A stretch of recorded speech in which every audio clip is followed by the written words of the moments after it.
So good morning, everybody. In the interest of time, we will call the Economic Development Commission to order. Today is Thursday, January 9th, 2014. Does anybody have comments on the minutes?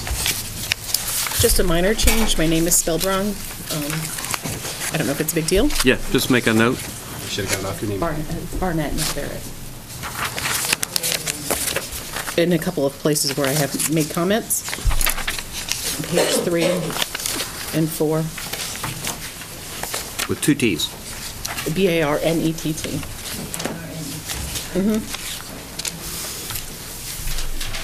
Any other comments? Do we have a motion for approval of the minutes? So moved. Second? Second. All in favor? Aye. Thank you. Election of officers. We have been charged with electing our chair and hopefully a vice chair today. So I guess following procedures, we have a motion for a nomination, I should say, a nomination. No, I'd like to nominate Mark Demick. I'll second. Okay, thank you. Did you give more thought? I did. I slept on it. You did? And I'm good. You're good? Okay, I'd like to place Chris Barnett's name in nomination for vice chair. I second. Okay, so for chairman, votes in favor are? Aye. Aye. All against? Okay, carries. For vice chair, all in favor? Aye. Anybody against? I'm against it. Well, you don't do this every 5 years. You forget the procedure. Reports. Simsbury Main Street Partnership. Good morning. Sarah was sick this morning, so she emailed me, so. Could you just give your name? Yes, I need glasses, my cell phone, and everything else. I'm Rich Correa, president of Simsbury Main Street. I'm here, well, it's coming anyway, but Sarah is home sick, so I'll read you a report. And I mean, see, she's been up all night and been very sick. We finished off the Salvation Army toy drive this year in cooperation with the Masons. Sarah ended up on radio with Governor John Rowland, and she also saw herself on TV later in the evening on, I believe it was Channel 8. But the participants here were, besides Town Hall, Fitzgerald's, the Children's Clubhouse, Sarah Burns Jewelers, and Antonio's. Up at Antonio's, Stephen Antonio took a portion of the sales of the proceeds and donated it because his mother just passed away. And when she was very young, they came from a very poor family, and the Salvation Army used to help his mother out quite a bit. So it's very close and dear to the Antonio's heart. Sarah's been concentrating on packages for events like hockey and other recreational types, lodging to keep them in Simsbury, so we can pick their pockets at as many of our stores as we possibly can. We've been in discussions on our work plan for 2014-2015, and we are continuing to. We're having brainstorming sessions, and we have an annual meeting coming up in March. I'm sorry, April, because of March Madness.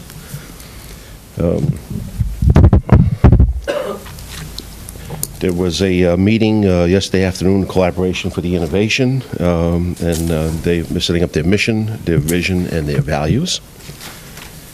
There's a Valentine's Day promotion that led to a lot of discussion concerning that Mary, Carol, and Keeley are working on, and Main Street's helping out, putting a package together to continue to make Simsbury a wedding destination, offering a grand prize. And we had some fun brainstorming what else we could do in the future to raise that up here in Simsbury. Sarah attended a Connecticut at Work. It was a workshop put on by the Connecticut Humanities Council, and their 12-month focus is on highlighting Connecticut's past, present, and future of work, and they're running programs and grants that we are exploring as a Main Street organization. We apologize for her not being here today. I'm here. If you have any questions, I'll try to answer. If you don't, take the answers up and we'll tell you. One of the things that I had mentioned to Sarah last time was, I'd like to try and see if, you know, we're spending $50,000 on the partnership, and I'd like to see some measurement of the benefits of some of the things that can be measured in the work plan. For instance, let's just take an example, hypothetical example. Let's say that we host a wine and cheese party. It would be beneficial to know that 200 people showed up and that the gross proceeds were, you know, 200,000 or something like that, even if it's got to be estimated, just to know that, and then you track things like that to see that, you know, year over year, we're making improvements in that the effort is worth what we're doing. For example, we host the Taste of Simsbury every year. Right. And every year we sell out at the Riverview. We limit ourselves to 450 seats. The price this past year was $50 a ticket. In previous years, when we first started, I believe we started like something like $30. Then the ticket price went up. First year we had it the Simsbury Inn. It was successful. We moved it the second year to the Riverview, and we've been there ever since. And that's an event that happens every last Thursday in August. So all the kids, for those of you that still have children in the school system, they go back to school on Wednesday, and Thursday night we're having a place for you to come and celebrate your kids being gone. The restaurants that we have there, we have a list of those restaurants that attend, and we have sponsorship. We've had in the past, we've had TD Bank as a major sponsor. This past year, we had Simsbury Bank as a major sponsor, and that's numbers we can share, things like that. Yeah, that's the kind of thing that I'm talking about. I mean, because she's put, you know, some dollars next to some of these different efforts, okay, and there may or may not be a corresponding kind of revenue enhancement to the town or a growth factor. So that's something, and I'd be more than happy to work with her more on that if you can just pass that along to her. Another idea that I had that I don't see in here in the work plan, and maybe you do it informally, but, you know, when I was working, we had roundtables. You know, I'm a CPA by background, so, you know, encouraged our clients in a region to form like a controllers roundtable. So every quarter or every month, depending on the frequency with which they wanted to meet, to sit down and just talk about issues, share experiences, and, you know, when you get people in a room, you know, and you have somebody to facilitate it, and I'd be more than happy to do that. You know, ideas can come out. And I'm thinking, for instance, with the partnership, maybe there's a way to leverage combined purchasing power. In other words, if everybody has a cell phone, they're, you know, each business or can approach, you know, Verizon or whoever, just to pick a name, to leverage that, because businesses do that. Big businesses get discounts on their phone bills for their people. So those kinds of things, you know, can come out from that kind of a roundtable discussion. Good idea. I'd like to do that. Yeah. Chuck? And the last thing I had a question on was just this 500,000 that it says in here, work with the town to execute the 500,000 streetscape improvements. I'd just like to don't need it right now, but get more information on what that entails and where that's being spent or planned to be spent, and how it's going to be funded. So, just get a whole grant for that. I can let sure. Yeah. Okay. Great. That's it for me. No, I was just going to answer that. I think she has in the past detailed out like in-kind donations and like, you know, we're investing this much, but, you know, we're really getting this much back from it. I don't know if it's in this package. A great example, I don't know if it's in the package or not, but a great example would be Eno Hall. A few years ago, we came forward with a program. We were adopting Eno Hall to help with the renovations that occurred there. So because of the Main Street efforts, there was a $10,000 grant given to fix the clock. Because of the effort, there was like-in-kind services given by LADA and others that helped with towards the renovation of Eno Hall. That wasn't money taxpayers spent. It wasn't money that came out of the fund of Eno Hall, and it was, you know, given by members and others that are affiliated with us. Yes, I don't know if it's not. They haven't detailed it by like event, like by the taste, but like at least in the past, she's provided documentation, you know, and it's usually well exceeded. It's usually well exceeded the amount that the Yeah, town has put in. that's fine. I just would like to see that at some point during the course of a year. I was just going to say in this last year too, and it was something that Sarah reached out to the company I work for, Spitfire, with the Pinchot Institute, like in our Pinchot celebration. So the marketing materials, we donated in kind about $50,000 to that effort. So there's a number of examples of stuff like that. But I think in the past overall, it's been a 3-to-1 and as much as a 6-to-1 return on investment from the town's monies. Yeah, and the Pinchot Institute film, it brought us national attention.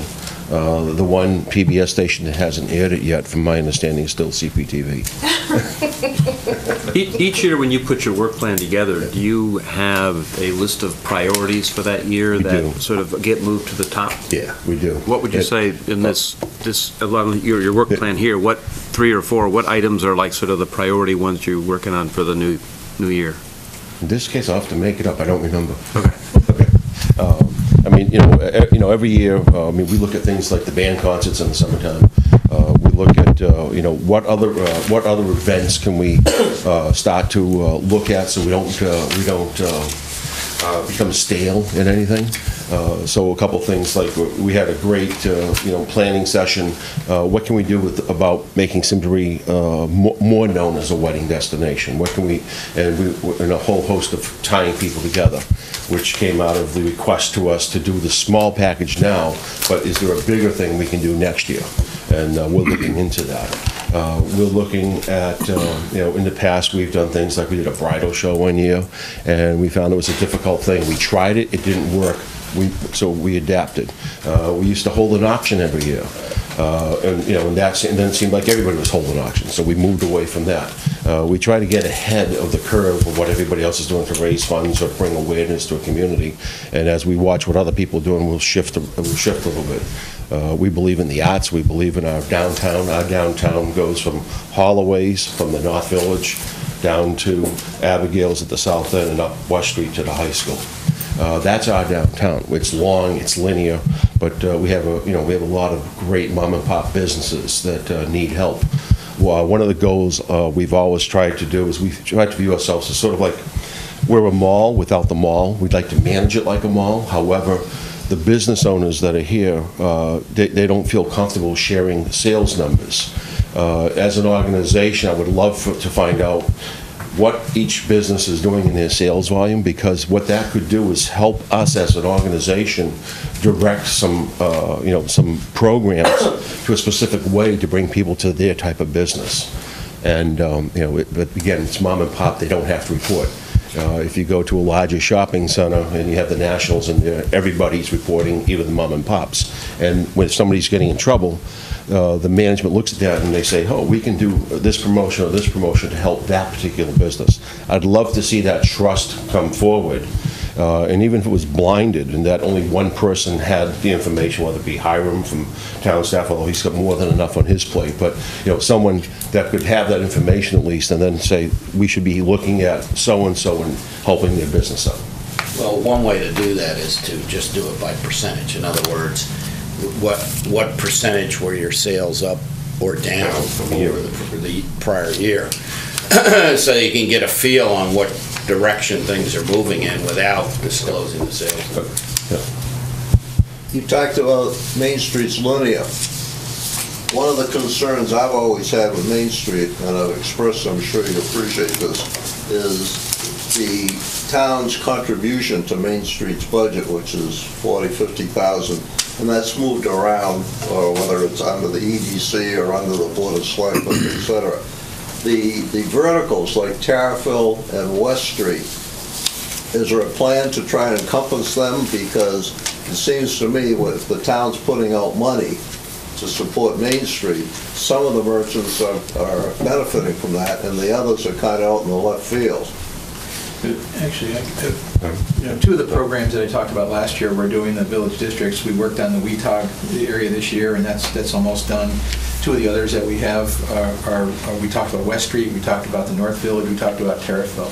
So part of the budget that I have this year for planning studies, and that'll incorporate those businesses in those areas, is doing village district studies and work, rezoning work to try to make things easier for those businesses in those specific areas, Dave. We can't do them all at once because we just don't have enough money, but we figure if we can knock off 1 or 2 a year, that's about all we can afford right now. But it's definitely on the plate, no question. And the other part of that too is when we do the branding for Simsbury and all the branding products, it isn't just those areas, it's the entire community. We think that the efforts we do here, if you have a great looking downtown, when I'm in commercial real estate, when I try to sell a business owner to relocate or open up new in a community, if the downtown looks good, and again, the primary business district, they are more inclined to come here than if it's a bunch of empty storefronts.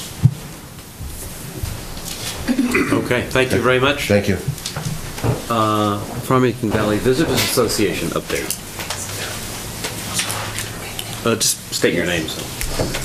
Do I have to go up there? Yes, you probably do because you're live. We're live. You're not John. Nancy, your name isn't John. Thank God, I have a wedding to do in October. I can't not be alive. My daughter would not be pleased. First of all, Happy New Year to everyone. I know from the information that I gave you last month, you know what has been happening. We have just jumped on the bandwagon immediately when I got back on the 6th. We are finalizing our plans, and the press will go out on a March 16th lecture from our Historic Sites group to be held at Simsbury Historical Society's Ellsworth Center, and it will be given by Eileen Fielding, who's the Executive Director of the Farmington River Watershed, and it is about the history of the Farmington River and its impact on our historic sites throughout the valley. So we're working on that. Also at the Ellsworth Center on April 24th, we will be holding our one-room schoolhouse lecture, which is 2 days before our bus tour for Simsbury, Granby, Barkhamsted, one-room schoolhouses. So that'll be out soon. We're also working with the Film Commission for March to do a networking effort discussing people in the valley's abilities to help on independent film.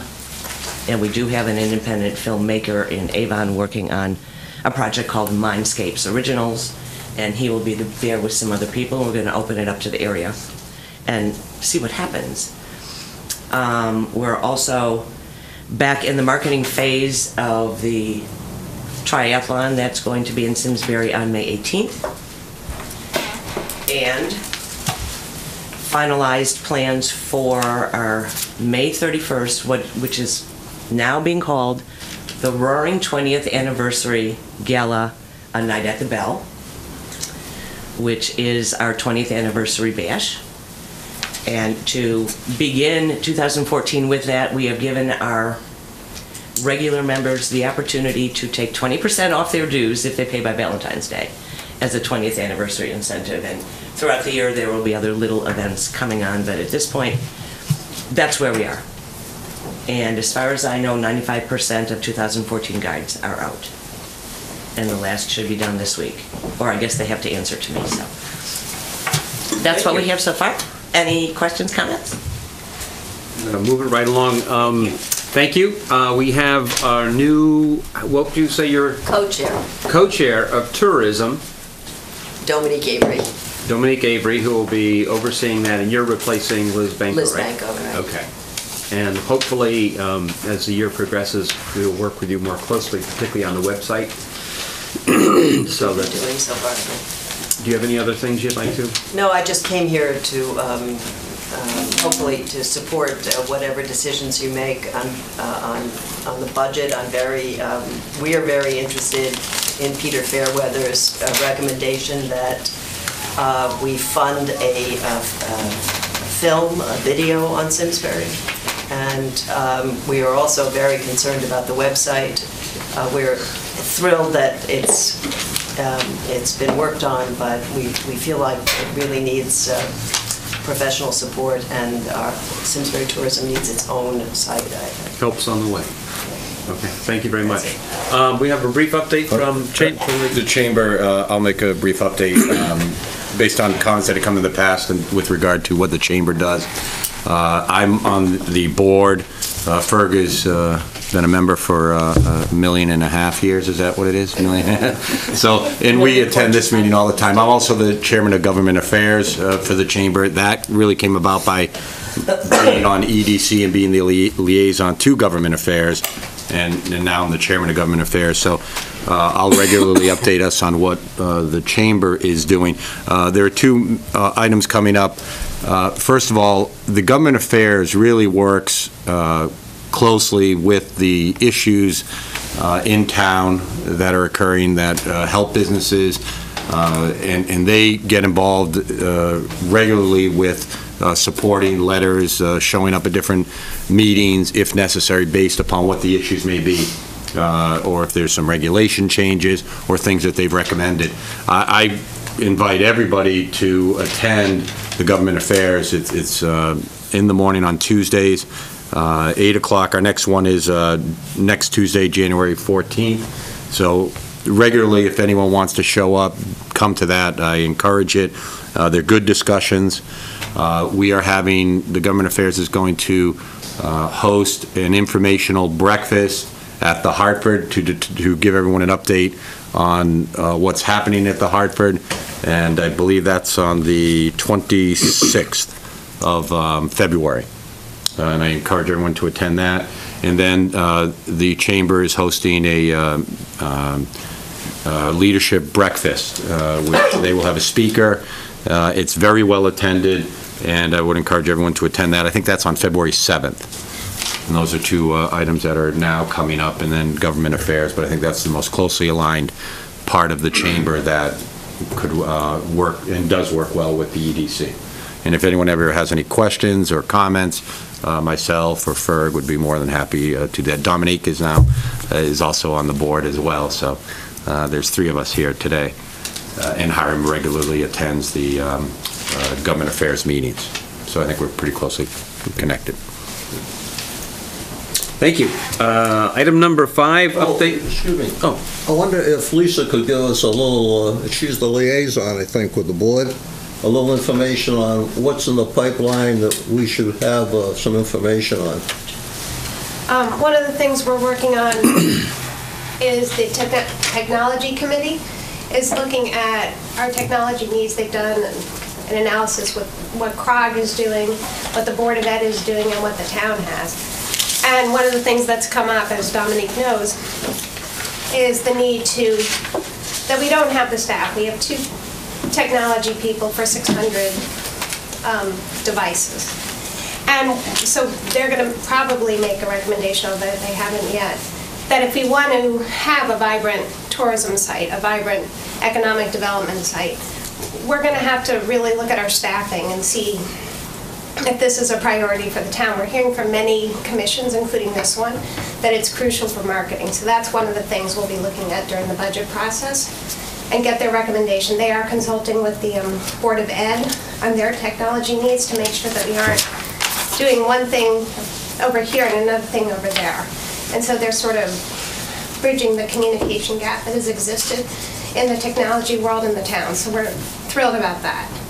We're going to start the budget process. I believe Hiram mentioned in his last email that the departments have to submit their recommendations for their budgets at the end of January.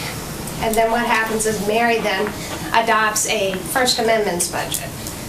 It will be her budget that she presents to the Board of Selectmen. And once it's presented to the Board of Selectmen, we do, as you know from past years, we invite all the boards and commissions and departments to come in and explain their budgets and we usually establish a wish list because often the budgets are fairly flat. And then we prioritize because each department or commission has priorities and they're all good. But our job is to look at the budget not as our budget, not as your budget, but as the people's budget. And we go through the process trying to decide what do our residents want to pay for the services that they want. And we prioritize that way. In terms of looking at the budget, I look at it in 3 different buckets. The first is things we have to pay, and those would be legal obligations, contractual obligations. We have to turn on the lights, we've got to pay our gas bills and stuff like that, oil. The second bucket is things we should pay, and those are like deferred maintenance. In other words, we should paint our house instead of having to replace the siding 10 years later because we didn't do the maintenance. Another thing that might be an example of should is investments for the future. If we do a little money now, it'll pay off later, so that's sort of being penny-wise. I mean, not being penny-wise and pound-foolish. And then the last bucket are things we want to do. And those might be new projects, new initiatives, new hires. And of course, the devil is always in the details, right? The things we must do are pretty clear, but the should and want to do are often a matter of opinion. And that's where the bulk of the decision-making is. Could you speak on the status, because some people on this commission, myself included, feel that we were blindsided with the with the medicine marijuana project that came through. And we were just blindsided by it because we never had any presentation on that information. So could you speak possibly on how communications could improve, perhaps through you as a liaison to us? Sure. And also, I'd be interested in any update on the Big Y. Okay. I don't have an update. The most recent, I'll defer to Hiram on the update for the Big Y. The medical marijuana did not come through our board. That was a business plan that came through zoning. So we have actually not had a presentation on it, but I think you're right. It is good to inform people of major developments, and I think that we could work on that. I know Hiram was active as, I don't know, I guess the assigned person from town to the zoning board and can speak to that. And so if you feel like, and I know that Mark has a suggestion for bringing all the boards together, which I think is an excellent one, to talk about sort of the issues that are coming before each board, and I think that will help with the communications. You're right, and that would give you an opportunity to say, oh, this is coming down the pike, have you thought about this? So I think, you know. You can also get, if you're interested in following this stuff, Carrie's more than happy to send you copies of the minutes of every meeting, and you can go through the minutes and bring yourself up to date. Well, on that, and I've heard that before because I had the same comment on the medical marijuana. I feel like I'm somewhat involved in the town and kind of know what's going on, and I learned of it going to a meeting in Hartford the next day, and someone making a comment to me about, hey, you get the marijuana. I have no idea. Now, yes, I know it's noticed and it's sitting out front. I personally, I don't know how many here, I'm sure some of you do, I personally don't have the time to come and look at every agenda or read all those minutes. However, if EDC, and that is an economic development issue, that whole project, and whether you're for or against it's irrelevant. It's really, the EDC should have clearly had some knowledge of that coming forward. And then if it's an issue close to your heart, then you're going to do the research, you're going to look at the minutes, you may go to zoning, you may raise it. But my only comment to that on that particular issue is normally we do get these projects, they do come forward. There was nothing mentioned to this EDC ever about that, and I find that concerning myself, and not even know about it. I don't think it's a responsibility for us to look at every agenda and go through all the minutes to see that. If it came up, sure, then I would look and get involved, or we would as a group decide our position on it or discuss it if it's warranted.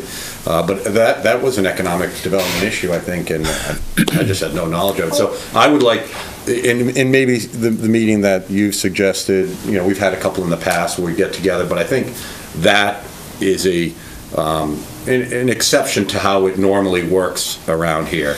But that exception was one that was kind of a highlight. Normally, the projects do come in, we do have knowledge of it, there is pretty good communication, but that one really came out left field. Often, obviously, because of his job, aware of these things, and you could ask, put on your agenda an update from Hiram on what the different boards are doing. I know he's always been forthcoming when asked, and that might be a good thing to get regular updates on because it would help coordinate the communication. I think. You understand the concern, though, that Lou's expressing, which is mine. I feel because we are the EDC, we're trying to grow the granules, that's our primary function, that it was almost like a ramrod job that was done, where we had no information on this. and something fell through the crack, I think. Well, if you would like, I mean, you could, this was done through the zoning commission. I think that you could certainly invite members of the zoning commission to come and speak to but that. Lou's making the point, you know, that anomaly should have had some information flow through to us, okay?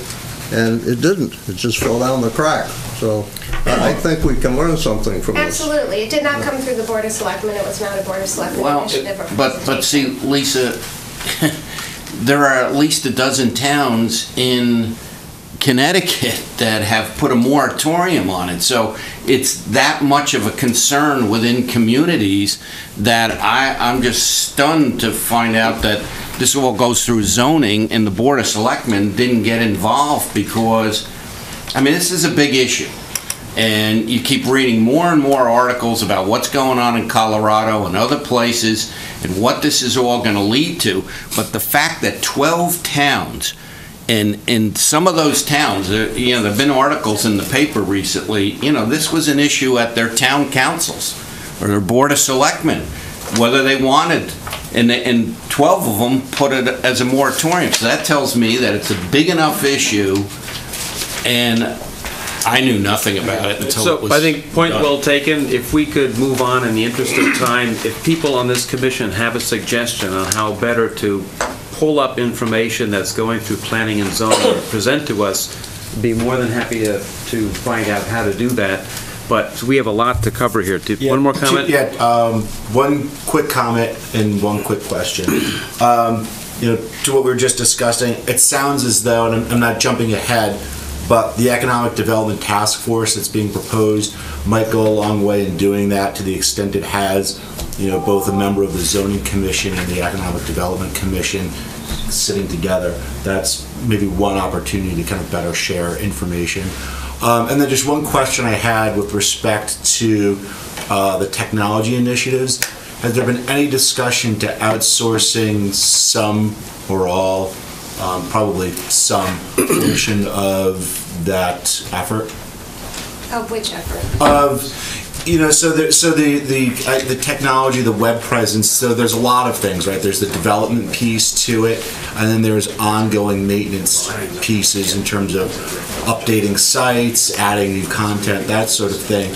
It can kind of be lumpy, right? So you've got, you know, new different commissions are doing new websites. So you kind of have a whole bunch of work there, and then after it's done, it kind of tapers off. So this is something that might lend itself to something that's outsourced, perhaps, as opposed to, you know, necessarily bringing on full-time folks to kind of do that effort. Oh, I Parts think- of it are outsourced now. Absolutely. Parts of it are outsourced right now. There is a lot of contractual components to all technology, both on the town and the Board of Ed side.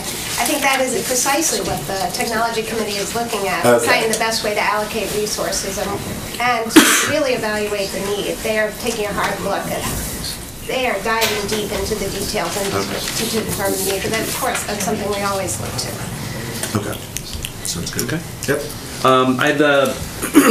We have with us today Rick Wagner, and I'd like to move item number 9 up and give you if you could give us a brief presentation, and then following that, we're going to get into the discussion of our budget and our goals for 2014-15. So, Rick, if you'd like to come up here and tell us briefly what your thoughts are and description. It's early in the morning. I'm going to have to be subjected to a prepared speech, so sorry about that.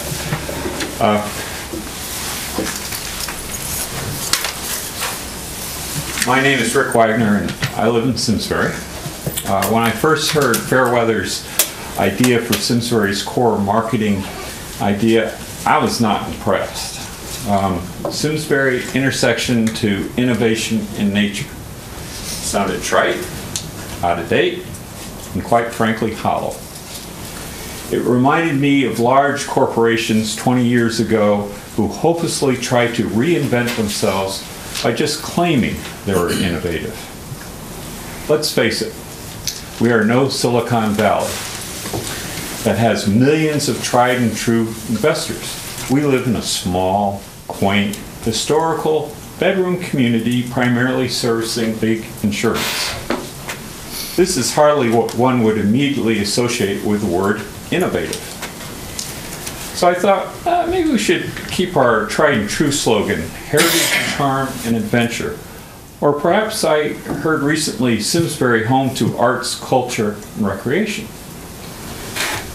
Both these would be great as well, since they are probably a real attraction to people buying houses in Simsbury, which accounts for, what, 80% of the tax base? 98. I'm sorry? A lot, yes. 89.89. Oh, okay, sorry about that. And then I thought about the Hartford leaving, what that may represent.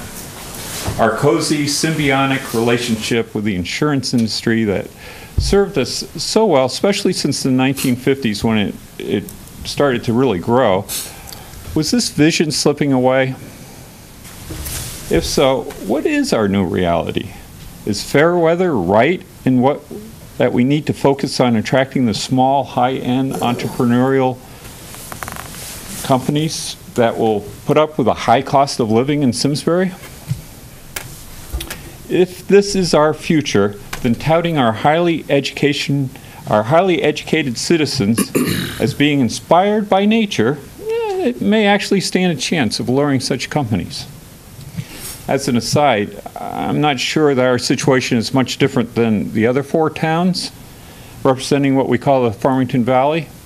I mean, we're all basically made out of the same cloth here, and maybe we should consider about joining up with them too in some of our marketing plans, but it's just a consideration. But first, before we tout ourselves as anything, we need to make sure that this slogan rings true. Let's take the 3 concepts, intersection, innovation, and nature, and let's look at them separately. And let's start with nature first. Nature is the easiest concept to explain since it's probably the top reason for people to move to Simsbury other than getting their kids good education.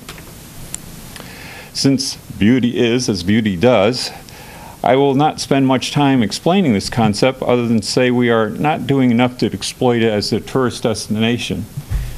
And this has been suggested by almost all our land use studies, including the Fairweather report.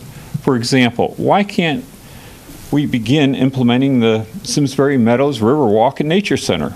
It's an idea that should be incorporated with any plans for a community senior center, and it should be part of the so-called Holy Grail Trail from the Flower Bridge to Hugh Tower, which would go from over the Simsbury Land Trust, assuming they get the Tanager Hill project, Penwood and Talcott Mountain. I mean, we can start on this today. Nature has a big part to do with our town. The second concept is innovation. As a new board member of Simsbury Historical Society, I'm getting the greater appreciation for, we've got a lot of remarkable innovators and innovations in our town. Let's start with the Higley coin, which was the first copper coin minted in America. As we all know that. It's even on our town seal, wherever that is. Right in front of you. Okay. In case you didn't know it, it's there.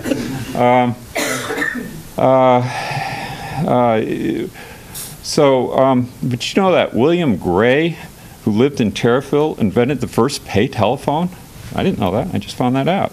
For those of us who still remember the distant days of the pay telephone, think how much it must have revolutionized our society by being able to make a call and not be inside somebody's business or home. So the list goes on. With Simsbury's rich history, the more we search, the more we'll find.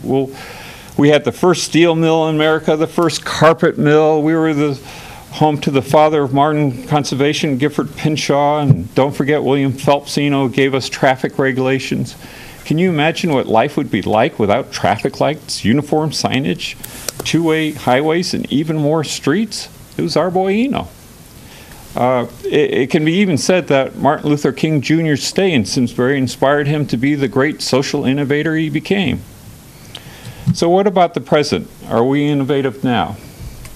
I believe so. 3D printing, robotics, and the other current whiz-bang innovations that promises the third revolution in manufacturing are all happening in our schools.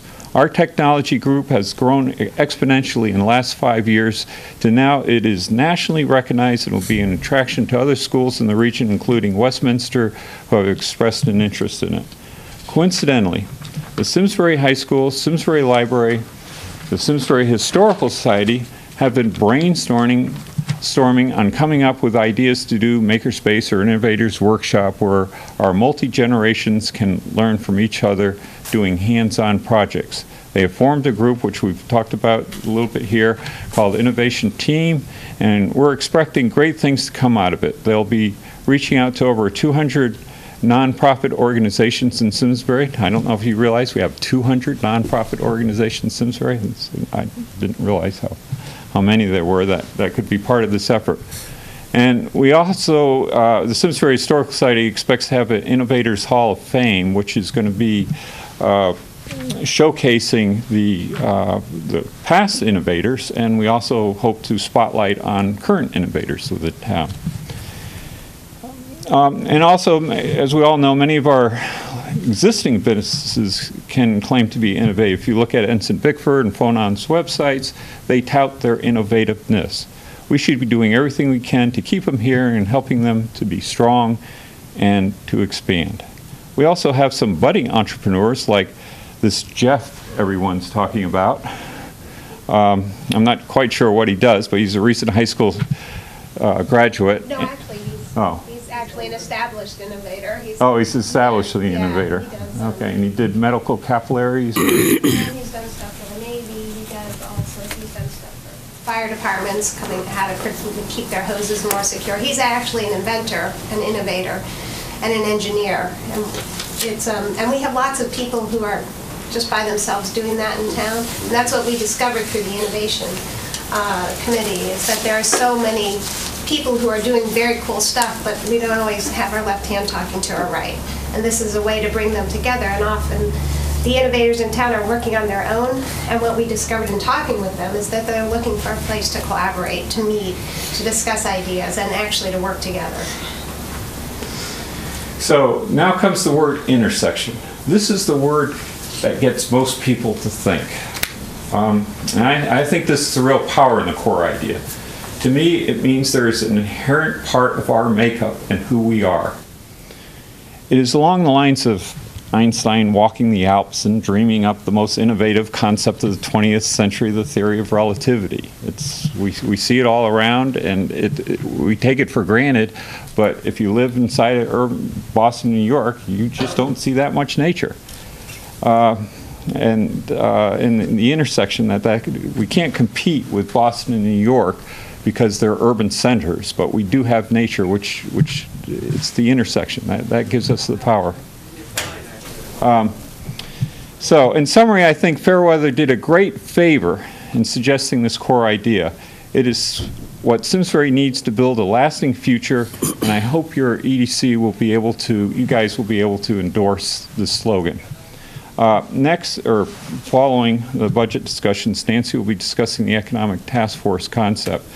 To some, this may seem confusing, having innovation team, the task force, the EDC, and how do you make sense of all that?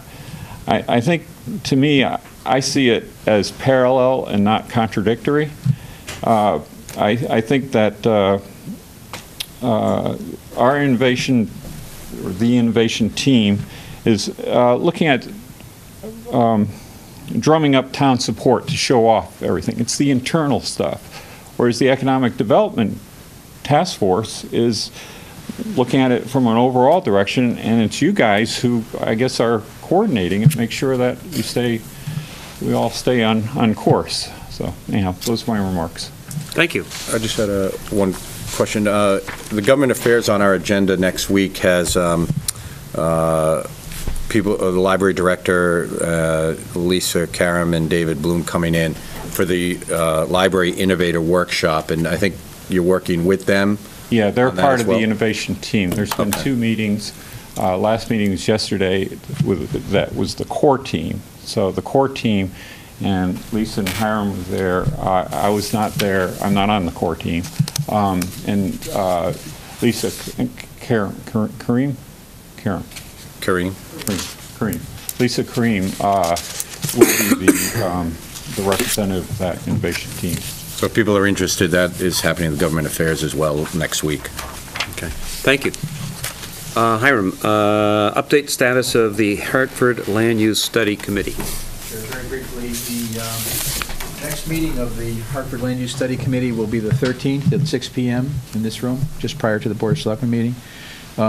Citing agenda with regard to updates from DECD, they have a permit ombudsman. We talked about a certified sites program. The state has agreed to send that person to the meeting to talk briefly about what they could do for us to get permits in place prior to somebody coming to the site. Second thing we'll do is talk about the status of the code that's been prepared. I'm trying to send that out to everybody. It's a large document, so I'm trying to get that out to everybody. It'll probably go out today if I can figure out how to make the parcels small enough. But it's probably a 10 or 15-page document that gives you an idea of the direction we're heading with that, just so that people know that's a draft. It really is a draft. And then until the Hartford says, yes, we like this, or yes, we endorse this, we're not intending to impose a zone on their property without them knowing about it and endorsing it. So it's very important that we all sort of look at this together as well. And then finally, what we're trying to do is set up some dates for Gateway to come back to talk to all the commissions in town, make a presentation to the boards and commissions, try to get them all together in one place so we can do the coordination that we all want to have happen. And we'll try to schedule that as early as possible. I think end of January into February, something like that. I'm not sure exactly when that'll happen yet. As soon as I find that out, I'll let you know. So that'll be the next meeting of that committee. And if you can come, please come. If you're a member of the committee, please come. It's important. We're getting down to the bare bones in this thing.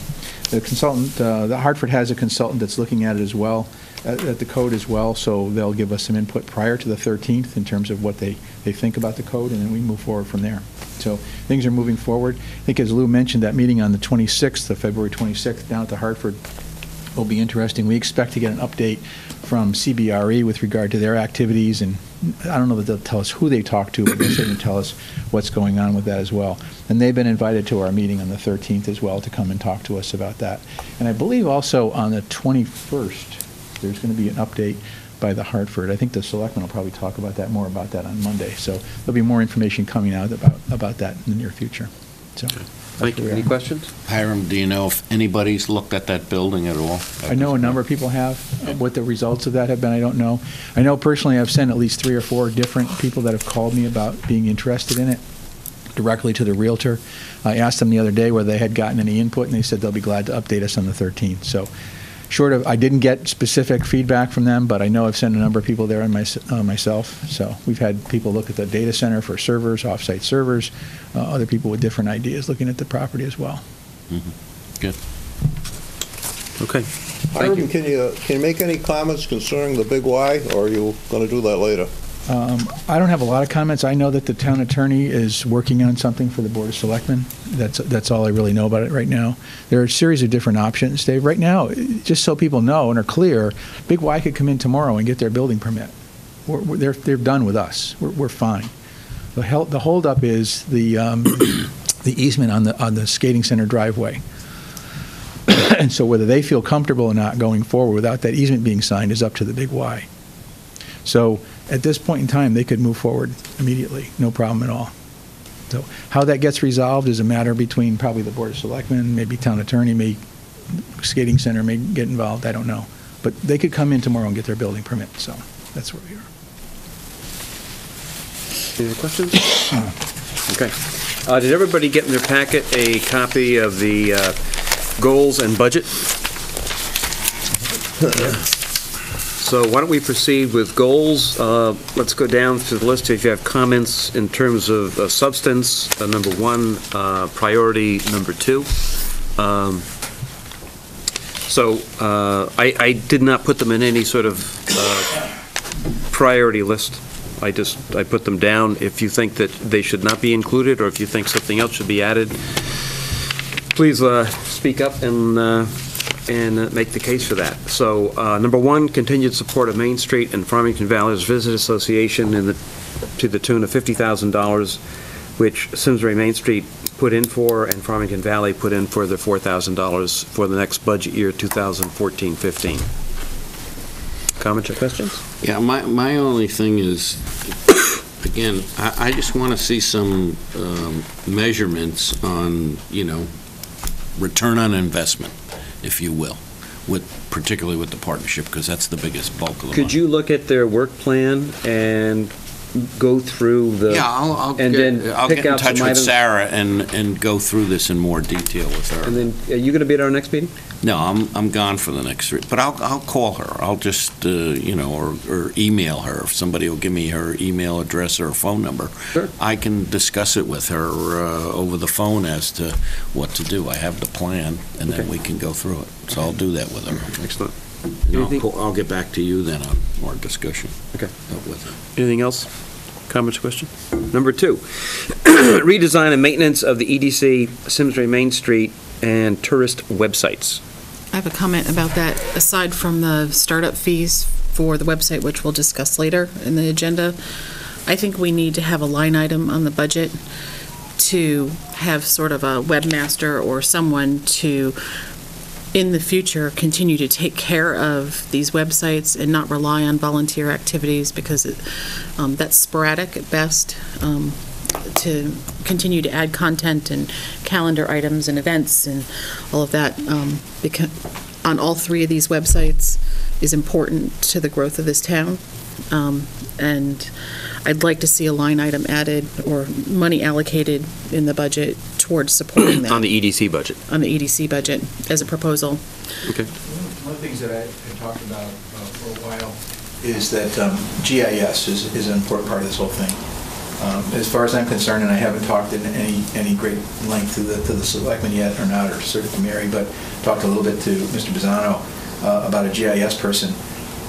We don't necessarily need a full-time GIS person, but somebody needs to manage it if we're going to do it in-house. We're going to continue to do it as an outside consultant, that's another matter.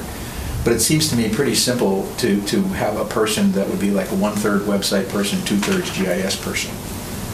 Again, we could do that inside or outside, but it's much broader than EDC. I mean, IT is going to encompass every single department. So there may be a way to fund it. I don't know whether it's, again, going to be outsourced or not, but that's one thing that I've been thinking about for a couple of years now. So our GIS effort is weak right now. It needs significant improvement. There's no question about that. I have a lot of ideas about how to do that. So I'm happy to proceed and follow up on that. One thing that might be helpful for this board, and I support your efforts on this, I think it is important, is to send a letter from your commission to the technology committee, because they are taking all these, they're getting so many requests from EDC, from planning, from the police, from public works, from tourism, and they're all sort of pointing in the same direction, but anything you can do to support that, and that might be writing a letter to technology, because they'll be sort of coordinating all the technology requests with Mr. Bizzano. Who is the coordinator? That would be Pam, you could do it, Rick Bizzano, and Pam Lacko is the chair.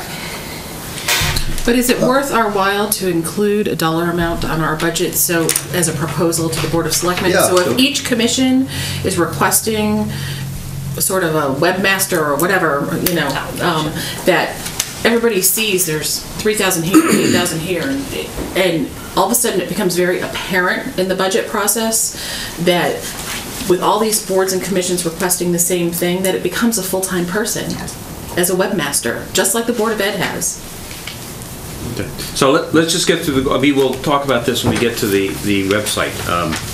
Number 3, support and help implement phase 2 of the marketing study, assess deliverables.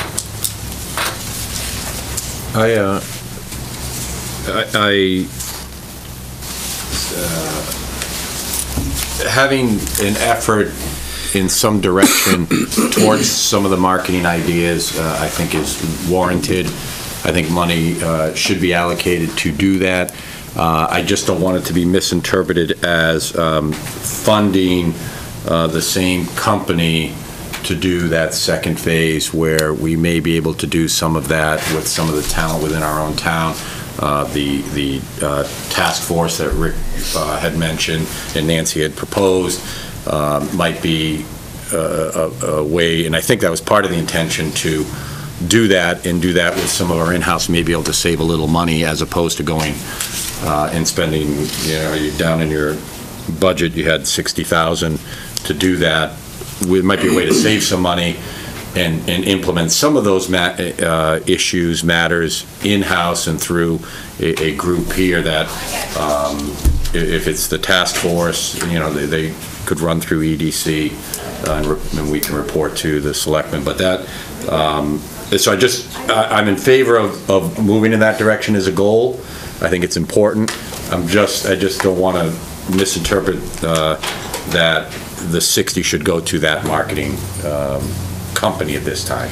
Yeah, I agree with Lou. I think we need to explore it more, because I just think about the fact that I have 4 retired partners that live in this town, okay? So I wonder how many marketing executives might live in this town that possibly could be drawn in, and that we can leverage existing people, talent that we have in this town. So I'd like to look more into, if we get into this task force and everything else, to look at ways that we could try to do this within, the talent base that may exist in the town before we go hiring an outside consultant. Trust me, I was with a firm that had a consulting arm, and I'm not a big fan of paying some of these consulting firms, because all you get is a lot of, form over substance. With all due respects to Hiram's putting this guy forward again, I listened to his talk when he presented it to the Board of Selectmen, and I wouldn't vote another nickel for that guy. So that's where I come from on it. So back to, is this an item that the EDC wishes to support? Well, it's a goal, and my point is, it's a goal.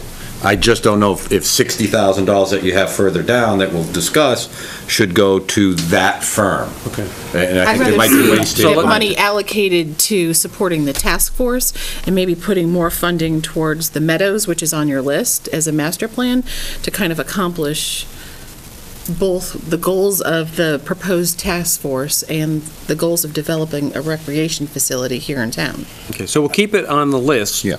And then when we get down to the Yeah. budget, we'll kick that around and see what you want to do. Right. Did you have something else? Yeah, and I don't mean to take this in a different direction than where we've been going, but there's lots of efforts. So what's our goal? Our goal in the town is to increase the grand list, right? It's to bring business, it's to bring innovative companies, to bring all this good stuff into Simsbury, to increase the grand list, increase the quality of life. And, kind of that's what we're charged with the EDC. I've just taken a very quick look through the Economic Development Task Force that Nancy shared with us this morning. It seems like there's the goal there, so there's lots of efforts. But I think what's missing is a single person whose job, when they wake up in the morning, is to work on economic development for the town of Simsbury, to be bringing businesses in, to be going out and marketing the town to business, to industry, and to be coordinating the efforts. We should be working as a commission and any other task force that might come up in support of a person whose job is to do this. I think you're right. There's a ton of talent in Simsbury, and I don't think we do a good enough job leveraging the talent that we have. However, I mean, if we're serious about economic development, I think we need someone that's whose job it is. That's a later. Let's just move through the goals right now, and we'll come back to that. Okay, well, it could be a goal. That could be a goal. At the bottom, then. No, let's get through this, and then what we'll do is, if you have other specifics you'd like to add in. So, number 4, develop and complete a master plan to develop the Simsbury Meadows area into a cultural recreational destination, incorporating the Farmington River, 200 acres of town-owned land, and the town center zone. Yes. A surprise! I know you're all shocked by that. Well, this is something we've been working on now, going on year 6. So absolutely. I was 60 when I first heard you, Lou, on that one. Well, it's been more than a year. I was in high school, Dave. Well, Lou and I started working on this back in 2008. We had a map put together, and we were looking at that whole area. And then, of course, the recession showed up, and everything went dormant. And so now we're starting to revive that. That ties very neatly into the first phase of the marketing study, which says one of the biggest strengths we have here in town, which is arts, entertainment, and recreation. So I think that's something that I certainly would. I did write down what Rick said there, Simsbury art, culture, and recreation. Yeah. So I'm very much would like to put that on the as one of our goals, and certainly try to move that along. Any comments or questions? Okay. Number 5, support the transition of the Hartford Insurance Group's property to new uses, which we're certainly doing with the land use study. Comments or questions?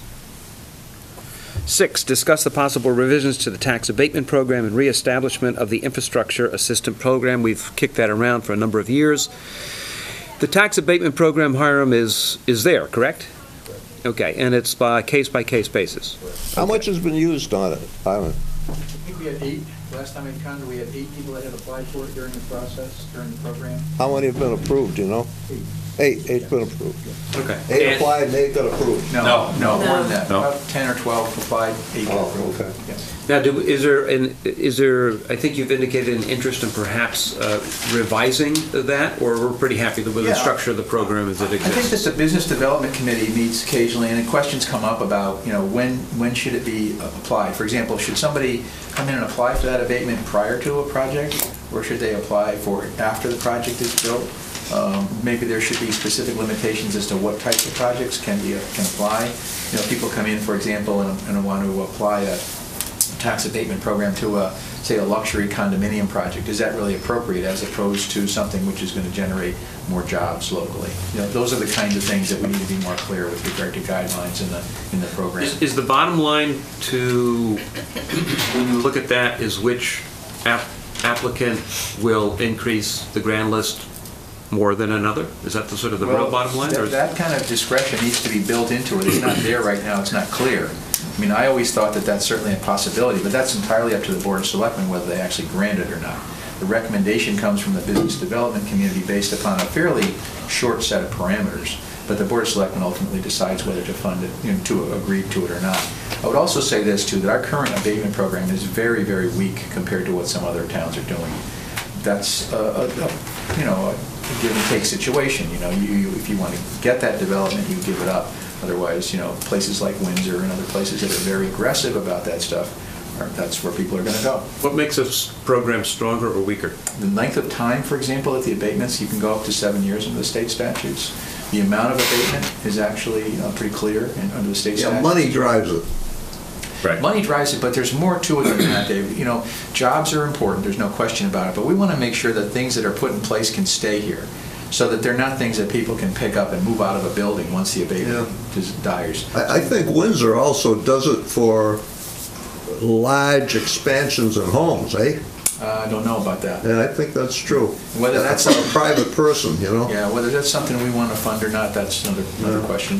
We need a broad discussion on that, and that's what this would. Would you know how much money those 8 that you mentioned have been granted? I don't have the Excel spreadsheet with me now, but I can tell you, within today. It's not a big number, though, is it? Well, we did one, for example, Hoffman was like $60,000 or $70,000. That was the abatement. That was the amount of the abatement. So that was obviously a big development. But that, for example, that was Fiddler's Green was another that we talked with. That also had the infrastructure program as well. In the infrastructure, which is different, there's the tax abatement, then there was an infrastructure program at one point that is not funded. And if I recall, that was, Simsbury Bank was involved with that. There was money either put into that to help pay for sewer hookups, infrastructure items. Maybe you can explain. But that part has gone dormant. So that doesn't exist. That hasn't been funded for a few years, that's right. Right. So my comment on this number 6 is these are all items, and there may be other programs that fit under that may be worthwhile for this town to look into and investigate. Because not just those 2, but there could be some other programs that are coming out there that we want to get on the cutting edge. Like Richard said, some ideas become old and stale. You want to be looking at new ideas and new things, and I think that is in addition to what you stated here, to look at other potential assistance programs for economic development. Because these are 2 tools the town has that are flexible. You can ramp them up, you can ramp them down, and I think there's things that, of the few tools that the town actually has, that these are 2 that we really should look at. So In an infrastructure thing, if the town can come in and provide the infrastructure assistance in the form of doing some of the work, we can oftentimes do it more cheaply than the others, and it's something that you can negotiate back and forth when somebody's coming into town. So in my opinion, both the tax abatement program should be reviewed to make it more robust, number one, with perhaps clear goals and who you're going to give it to and what kind of tax revenue you're going to generate over the longer term. And number two, I think we should look at the infrastructure program so at least we are ready. If somebody comes into town and wants to do something, we have another tool in our little box to say, well, we can maybe do this depending on what they're doing. So those are two things that we should look at. You went like this and like this. Part of the task force, and this actually was a question I asked of Fairweather when they made the presentation that you and I were at in September at the library, is to benchmark programs like this. And so it's benchmarking what we've done for the town, and as you guys are talking about expanding on that, but it's also looking to other industries that we want to attract, and not only within the state of Connecticut, but across the country. What types of programs are economic development programs that those industries might meet their needs, that there's been successful developments in other parts of the country as a result of those things. So part of the idea of the task force was to very broadly look at those things, and Connecticut Main Street is a consultant that could really be a beneficial person to do that, as well as Gary mentioned, he mentioned marketing, but development folks who were also volunteers proposed to be part of this task force. So if they're in that industry, they do that every day. They're on GIS mapping, they're on investigating programs for development, and so having that mechanism of and again, through volunteer pool, that's something that could probably be done and not have to be part of the phase 2 money spent consultant doing that versus the task force and volunteers. Who sits on this business development? What did you call it? Business Development Committee. The chairman of the Zoning Commission, chairman of the Planning Commission, chairman of the Board of Finance or his designee, and then there's a member at large, and the first selectman is the chair. So if this is one of our goals, should there be a representative from EDC who sits on that? Oh, you sit on that. I'm sorry. Okay. And I would say if you look at the infrastructure, it's probably going to have a more limited application, although if you look at the Hartford property, I would say infrastructure would be a big piece that you could negotiate depending on what happens there. But I would say looking at the marketing study that says the kind of businesses that you're going to attract here are going to be high-value businesses, smaller businesses, and oftentimes that's not going to have involved probably a lot of building.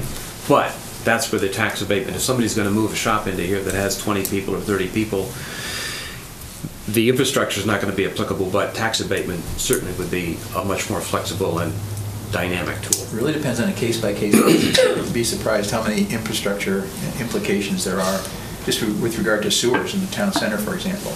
Looking at properties now that were part of the charrette, people are looking at to develop them, and they're looking at connecting the sewers, and do we have the capacity, and how do we work those things all out? So there are significant infrastructure questions just even in the town center right here now. Do we have anything scheduled in the next number of months to look at both of these programs again, or that's going to be determined?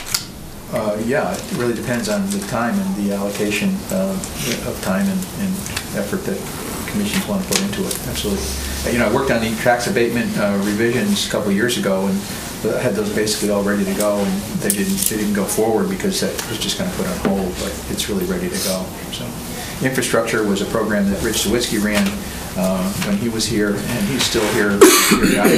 Whether the new town engineer will pick that up or not, I don't know. But certainly, if it's made a priority to him or her, to him, I guess, that certainly could happen. I would say those are two tools that are important. Looking at I have the feeling that we're sort of right at that point, not only Simsbury but across much of the country, where things are loosening up. So if things do break and financing becomes available and things are proposed, we should be able to have both of these programs in a state of readiness that we can use, as opposed to saying, oops, we didn't get around to that. So I would say over the next number of months that we look at these two programs, and the town has to, when they look at their budget, do they want to actually put some money into, or certainly allocate or or earmark monies for infrastructure, number one, and do we want to go back and look at the tax abatement program and bring it up to speed? And that's a really good thing about both of those things, is that tax abatement program is really not putting money out there. It's simply agreeing to accept less in exchange for the development. So that's one thing. Infrastructure is the same thing too. If you look at, for example, a sidewalk,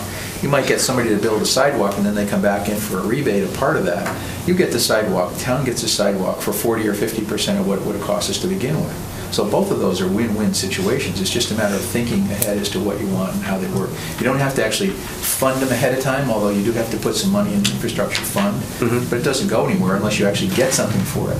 So I think that those are both win-win situations. Hiram, you suggested just a moment ago that in some of the properties that were mentioned in the charrette in the center of the city, there have been, seemed to me, barriers when people wanted to hook up with the sewers, other infrastructure.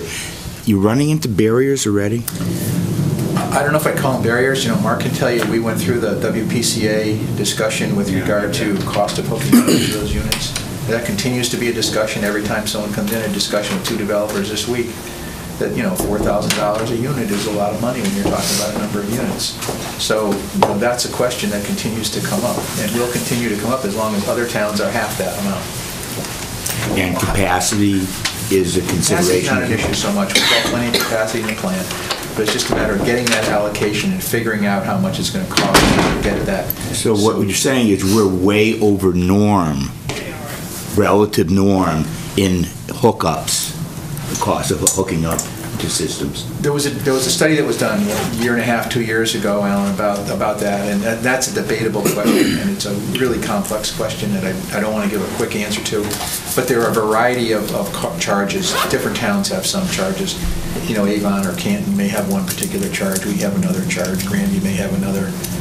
So there's a variety of different variables that go into that. We need to compare apples to apples when we give you a clear answer. Yeah, there's some towns that are, Canton's much higher than us, others are lower. What it really came down to is if you're building a 5-bedroom house and you're building a studio apartment, obviously one puts out a lot more wastewater than the other. And the question is, we said, why are you charging both of them $4,095 when one is going to put a much bigger burden?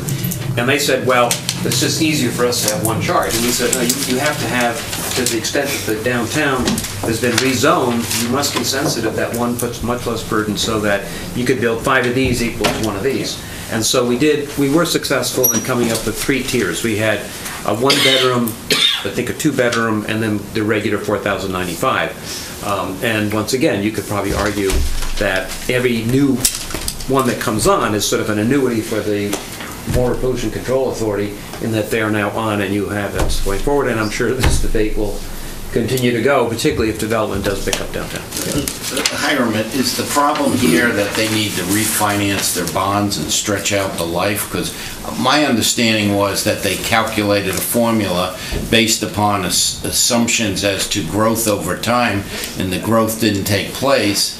And you know, that was the issue we had, and you know, you just can't keep to something because you figured you had to pay the bonds down in 20 years. You refinance them and spread them out another 20 years or whatever. Yeah. I mean, that was complicated. That was a crux. Well, I know it's complicated, but that's what needs to be done. Otherwise, it's nonsense to sit there and charge $4,000. You're never going to get it because the growth didn't take place. So you got to refinance the bonds and spread it out and come up with a different formula. Yeah. Period. I mean, we could do. That's reality. There was a study done a year or so ago, Gary. I'll get you a copy of that. We can take a look at that. I'm happy to talk to you about that. Yeah. Okay. Let's move on and get through this. Number 7, work with DECD to create the certified sites model for the state of Connecticut using Hartford property as an example. We sort of covered that at the land use study. That is in motion, and I think that would be a real feather in our cap if the Hartford could be the sort of the poster child for that particular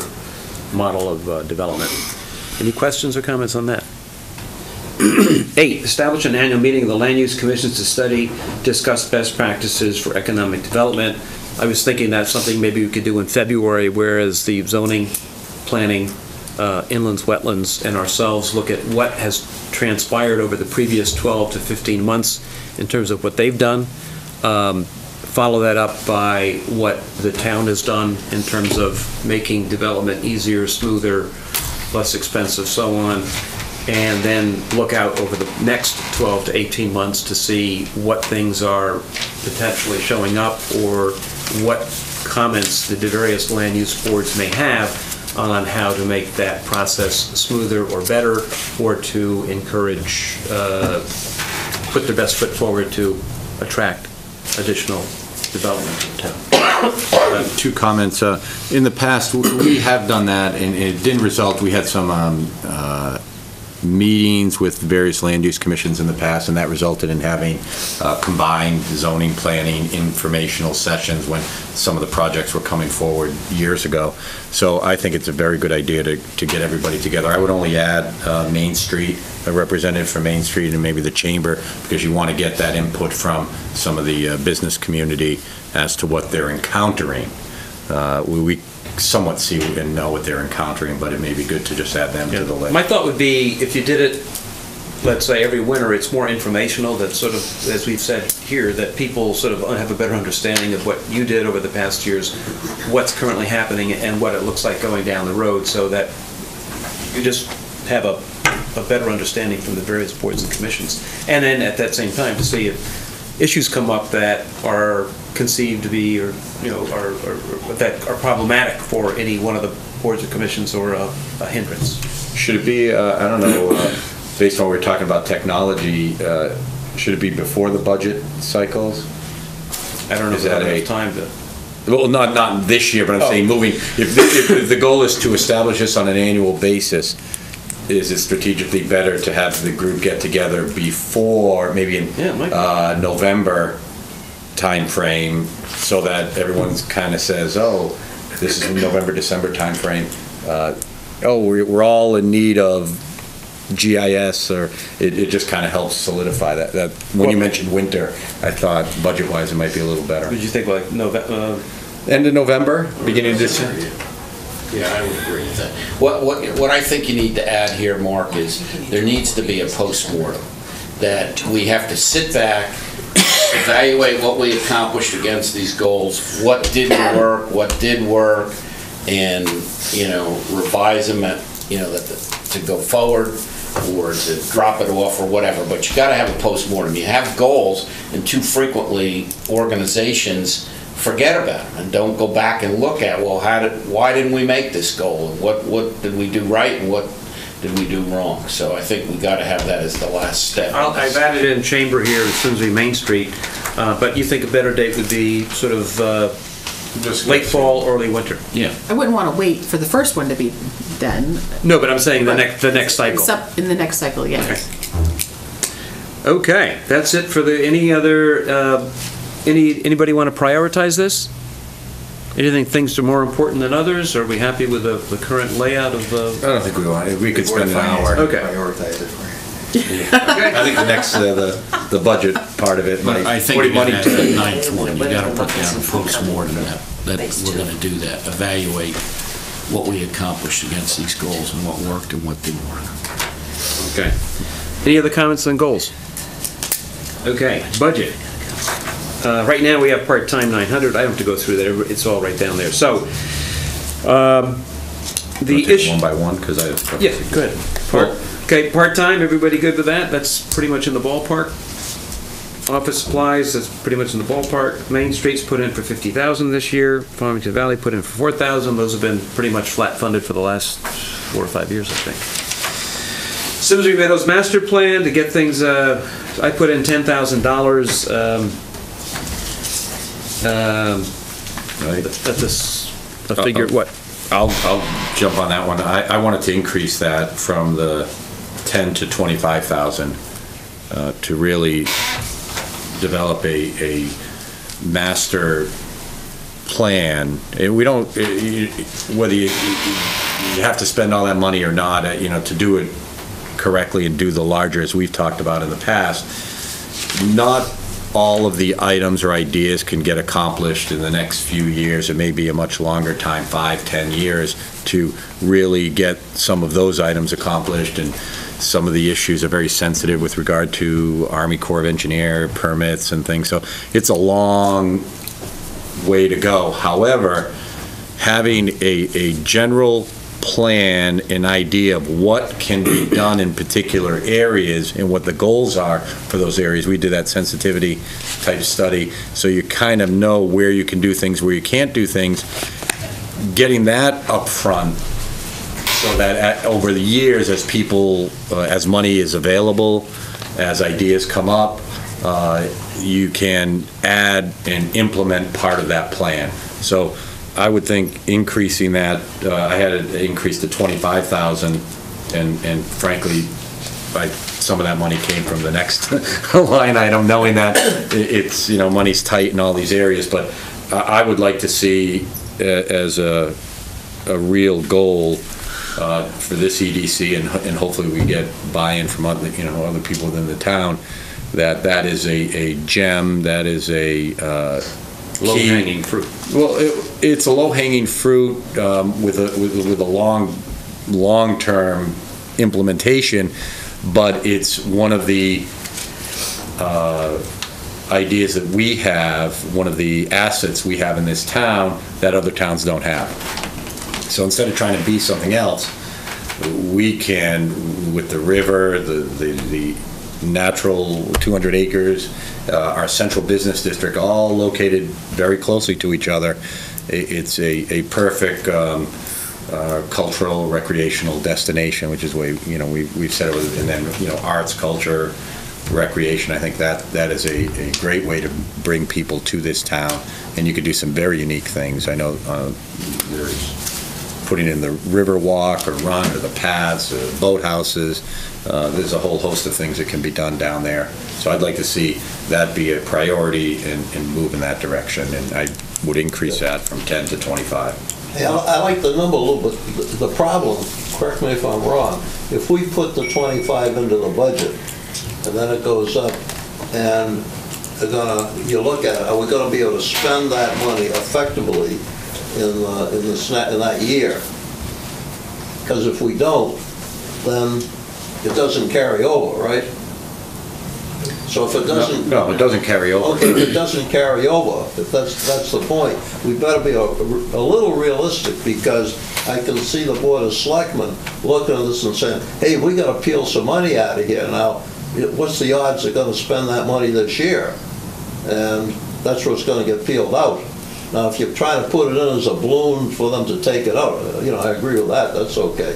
Hiram, is $25,000 realistic? Well, I had a suggestion too, we really have to coordinate with parks, culture, parks and recreation on this as well. And maybe I can talk to Jerry about maybe a sort of a joint funding of this thing. The Board of Selectmen, I think, needs to understand that there are more than just one commission behind this. This has a multi-purpose focus.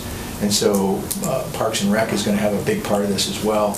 So maybe I can talk to Jerry about sort of co-funding this so that number doesn't... That's a good idea. And, there's probably others. Conservation is going to be involved. Open space is going to be in open space. I think the whole town, frankly, should be involved. It's that big of an idea and asset over the course of time. So where the number resides, I think, is less important than the fact that we say, okay, we think we need this amount of money. Here's what we're going to accomplish. I'm going to have to sort of develop goals and specific points of things that we're going to accomplish for that money. If you think 25 is the right number, I think that's fine, but what I need to do is make sure that all the other boards and commissions are on board with it, so it's a coordinated effort, that's all. Because I know we're going to be asked to justify all these numbers to the Board of Selectmen. Right, so are we comfortable leaving in 25, whether all of it remains in our budget or some of it gets transferred to somebody? I think the point we're trying to make is we want to allocate enough money to be able to do, going back to item number 4, a complete long-term master plan for the area. I'm in agreement with Lou, and if the money gets, put in other commissions at the end of the day, but I think it sends a strong message that we're committed to this and it's important to us as a goal. Okay. So we'll increase that to 25. And what did you want to do with the meadows? Reduce it by 25? The marketing study, I reduced it to 30, based on what I mentioned earlier, using potential town volunteers, experts, and still having to spend. Maybe you have someone involved that as a consultant to this group. If it's the labor or the EDC task force, if they're in charge of it, maybe they hire a consultant to kind of facilitate moving forward, but have other people. I don't think we have to hire a complete team to implement some of these items and some of the things that you read off in that EDC task force. I agree with that. Some of those things can be implemented and we can fund it. And my suggestion would be that we take the 30,000 and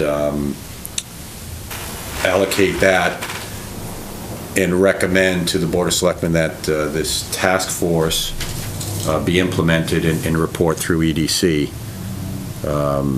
So it's all going through one organization and then up to the Board of Selectmen from there. Because I think originally this task force was looked at as going separate from EDC, which I think it should go through EDC, and that's why I think it should be in our budget. So I agree, but I think it should be appointed by the Board of Selectmen, the task force, and I know we haven't gotten to that on the agenda, but I think the task force, the makeup of the task force should be appointed by the Board of Selectmen, but report to us and should be part of our budget, like Lou's proposing. And so item 6 as a line item also needs to change in description. It shouldn't be allocated as marketing study phase 2, because then that's implying that that's what we're allocating that money for. We need to somehow word it so it's towards, if we approve the task force, a recommendation for the task force, if it's for marketing, if it needs to be a little bit more generic, so I don't know how to word that. Because right now the way it's worded, it's going towards the phase 2 marketing study. Yeah, I agree with you. So it needs to be not specifically just for that, because if we approve the recommendation for the task force. How much is the marketing 2-phase study going to cost, Hiram? 120. 120. Why don't we allocate 120,000 to it then? I think my suggestion to Lisa Mark just when we had talked about it was an unrealistic number to fund in 1 year. So that sounds a little excessive, doesn't it? It'd be a 2-year thing, that's why you put in 60. I'm not, I guess my points are, I'm not in favor of taking this money and sending it to, was it Fairweather? I'm not in favor, that's just my opinion. I think we can do things in a different way, and maybe however this task force is developed will incorporate some of these people and consultants on a volunteer basis and then hire someone, but at a lower cost, and try and do some of those things that a phase 2 study would have done, but also do some of the other things that have been mentioned. Yeah, I mean, I think there's a lot of, I'm glad that we want to devote resources toward this, and I think it's absolutely critical that we do, and my concern is that they're not, who's accountable, who's making the decisions, and at the end of the day it has to be coordinated. We have commissions, we have task force, and they're made up of volunteers, and that's great, and we want their input, but the town is not going to be, in my opinion, serious about economic development until there is a person who, when they wake up in the morning and put their feet on the floor, that is their job, is to drive economic development in Simsbury. Whether that's a hire, whether it's a contracted position, I think that should be kind of the top priority, and that's really to the Board of Selectmen, and this would be a person that would drive things, report to the Board of Selectmen, and all the other in the EDC would be in service of those efforts, because we're a volunteer group that meets once a month. We have great intentions. We're not going to drive economic development sitting in here the way that it needs to be done. It's a priority. We have to do it for the future of the town. If we're serious about doing it, this is an investment. It's not a cost. It's an investment.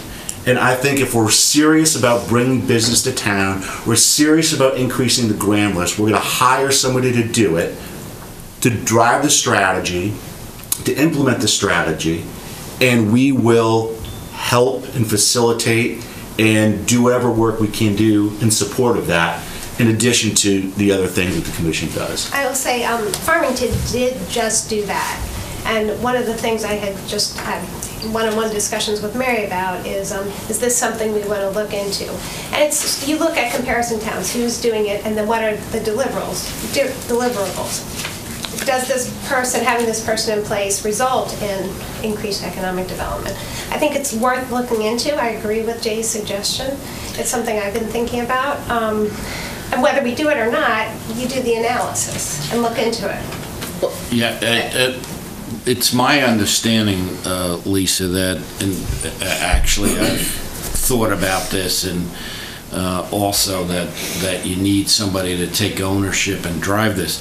But apparently the town's done this a couple times in the past, and it hasn't worked out. My understanding was there was one person, and he came to the EDC and every month and said, okay, I made 25 phone calls and 4 people returned my call and everything else, which that wasn't doing anything. So maybe well, yeah, but it's worthwhile to go back, revisit it, get the background on what was done in the past, see what other towns are doing in this area, whether they've had success with it, and then, you know, try to make a decision. Because I agree, when you meet once a month, you know, there's not a lot getting done. All of you, I'm retired and Dave's retired, but a lot of you have jobs and have to go to work every day, and things don't get done unless somebody has ownership and accountability. And to your point, Gary, when Fairweather came and did the presentation to the Board of Selectmen, I asked them,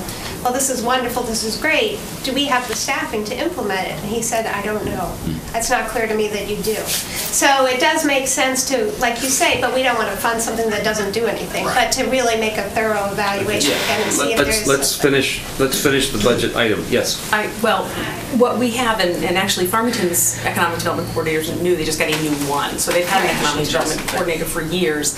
And salaries can run upwards of $75,000+ plus benefits. What we have that a lot of other communities don't have is the Connecticut Main Street or Simsbury Main Street program. A lot of what an economic development coordinator does, they do. Many of their presentations to the commission highlight that when they come in. And I'm sure if Sarah was here, she could speak to that. The idea of an economic development coordinator down the road probably isn't a bad idea, but what the task force is proposing is an economic development expansion retention plan, evaluating policies, saving money by bringing in folks who are end users to all of these things, who the economic development coordinator would then go speak to if they were a developer or somebody looking to come to our town. So you're doing the work, you're defining what it is. They could even do the evaluation of whether a full-time coordinator would be needed or not, evaluating what we have through Main Street and what we have, what other towns are doing in that regard. Well, I want to finish up on this item. So on this line item number 6, do we want to leave 60,000 in here, or do we want to reduce that or increase it by some measure? I agree with Lou that it should go to 30, but I think it should state that it's from maybe marketing/consultants or something a little bit more task force or something that is not specific, because what I'm afraid of is that if it says marketing study phase 2, we are committed to spending the money on that and nothing else. Any other comments on that? I agree with Chris. I think that, yeah, we gotta try to do something different than this other approach. So we will take a vote here on this particular item. All those in favor of keeping the 60,000 as it is, raise your hand. Okay. All of those in favor of reducing it to 30,000? Raise your hand. With a different title that would include marketing/consultant/task force, something like that. Okay, consulting and task force. Okay. We've gone through the 8 items of goals and... Go ahead. Just a comment about the budget. Yes. I'd like to add something to the budget. Oh, yeah, I had one thing to add too. Please go ahead. I would like to add webmaster to the budget for the 3. I mean, that is in line with the goals that we're supporting. I think we need to add a webmaster to send a message. We figured out that on the low end it would cost somewhere around $4,800, and at the high end it'd be $7,800, correct? Right. To manage all 3 websites and keep them current. And we did that by so many hours at $20 At $20 an hour, not knowing what the contractual union rates are. I want to go back to what we started on before, which was, finding a person that's full-time, that's maybe dedicated, 1/3 to the Board of Ed, 1/3 someplace, because technology is not going to be stagnant. And we can't do this on a part-time basis, and using consultants, I don't like using consultants because you don't own it. You need to own this. This is an ongoing thing. Technology's changing so fast that you have to get a competent person that can work full-time and work for different segments of Which this is town. what my proposal is that we have a budget in our budget to help support a full-time employee through the town that becomes webmaster. If that doesn't happen with the town, we have a part-time person in our budget to help support EDC, tourism, and Simsbury Main Street Partnership website maintenance. Yeah. I have a question. I thought I heard earlier that the Board of Ed has a dedicated webmaster. They do, Martha Hogan. Why can't she do the other ones? Because the Board of Ed is a full-time job. Yeah. Updating that website's a full-time job? It is a full-time job. Full-time job. Plus she does... She sends out the notices and does... Well, she also does a lot of communications in terms of writing is it quarterly updates for the school system? board, And she does grant writing. All right, so she's doing more than photography, and it's more We than just the web. the town has to get to the point where the EDC basically can control and has somebody dedicated to maintaining those 3 sites and keeping them fresh. So the first year, do we want to put in $7,000 or $8,000? I'd put in 8,000. 8,000. Okay. So as of right now, we have $118,000. Increasing Simsbury Meadows Master Plan to 25, reducing the marketing study / consulting / task force to 30, adding 8, that gives us a total budget of $118,000. I also, one thing that was missing on here that we've had in the past, conferences, seminars, different things that we used to do on a marketing basis. We used to do the developer showcase. Every now and again, we do a New England Journal article. To do the article, you have to do the advertisement. We had a little money in there for that.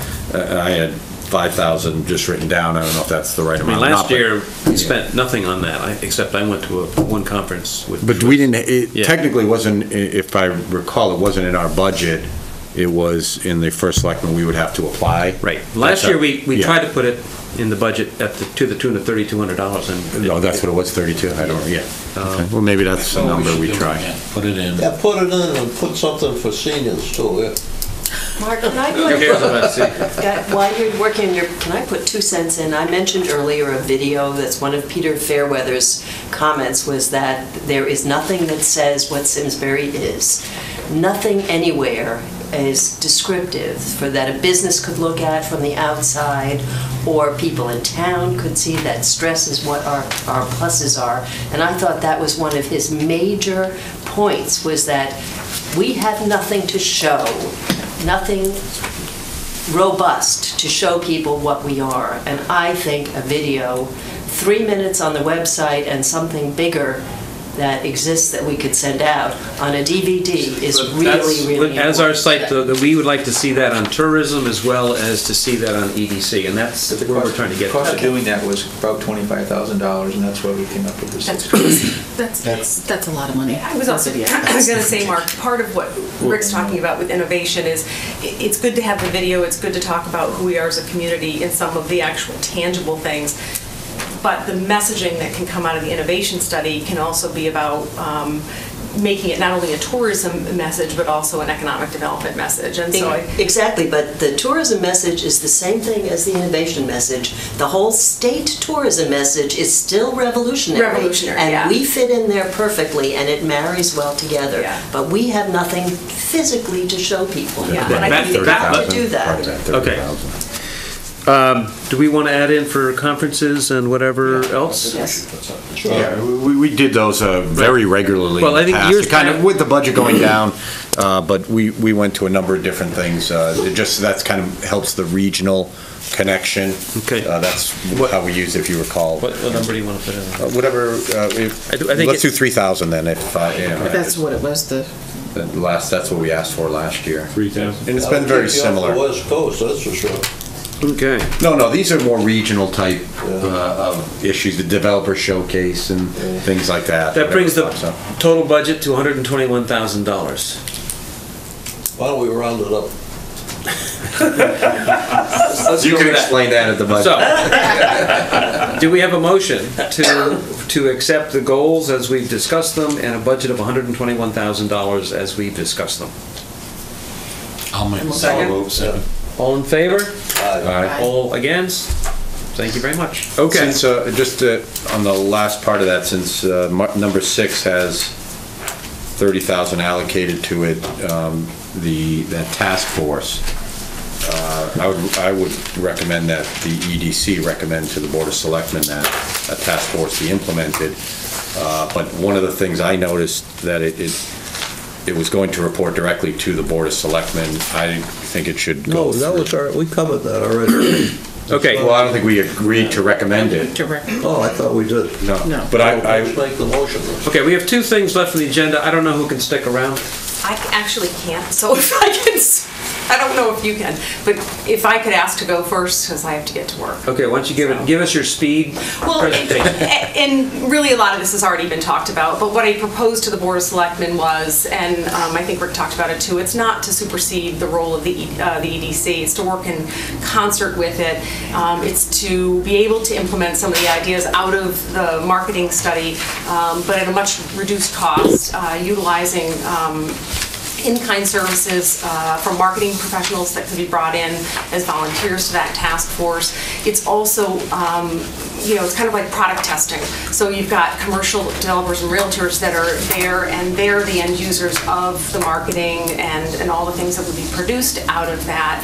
And so if they're in on that game, you're testing your product before it walks out the door. And so that's the impetus behind it. It was not to be something that was in perpetuity forever. It was supposed to be a very short, very concise, very goal-oriented, deliverable, implemented program.